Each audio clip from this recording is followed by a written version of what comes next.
Israeli গুপ্তচরদের ধরতে এবার ঘরের শত্রুদের খোঁজে নেমেছে ইরান। এরই মধ্যে গুপ্তচর বৃত্তির অপরাধে মৃত্যুদণ্ডের বিধান রেখে প্রস্তাব পাশ করেছে দেশটির পার্লামেন্ট।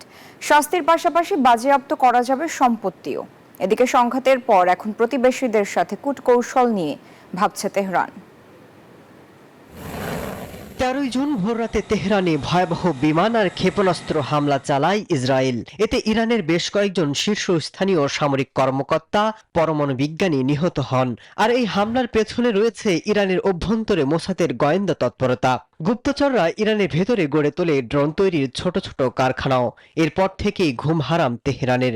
সংঘাত বন্ধ হলেও এবার গোটা ইরান জুড়ে অভিযানে আটক করা হচ্ছে সন্দেহভাজন শত শত গুপ্তচর।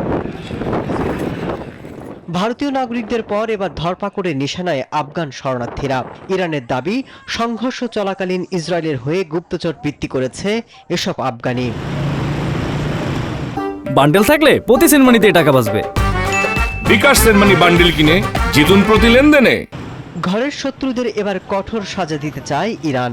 এরই মধ্যে গুপ্তচর বৃত্তির অপরাধে মৃত্যুদণ্ডের বিধান রেখে প্রস্তাব পাশ করেছে দেশটির পার্লামেন্ট, যে আইনের শাস্তির পাশাপাশি বাজেয়াপ্ত করা যাবে অভিযুক্তের সম্পত্তিও। যদিও বিলটি নিয়ে রয়েছে মিশ্র প্রতিক্রিয়া। এদিকে ইরান ইসরায়েল সংঘাতের পর থেকেই প্রতিবেশী দেশগুলোর সাথে নতুন করে সম্পর্ক নিয়ে ভাবতে হবে বলে ইঙ্গিত দিয়েছেন ইরানের প্রেসিডেন্ট। তবে খামেনি বলছেন, প্রতিবেশীদের সাথে সম্পর্ক জোরদার করাই হবে চূড়ান্ত নীতি।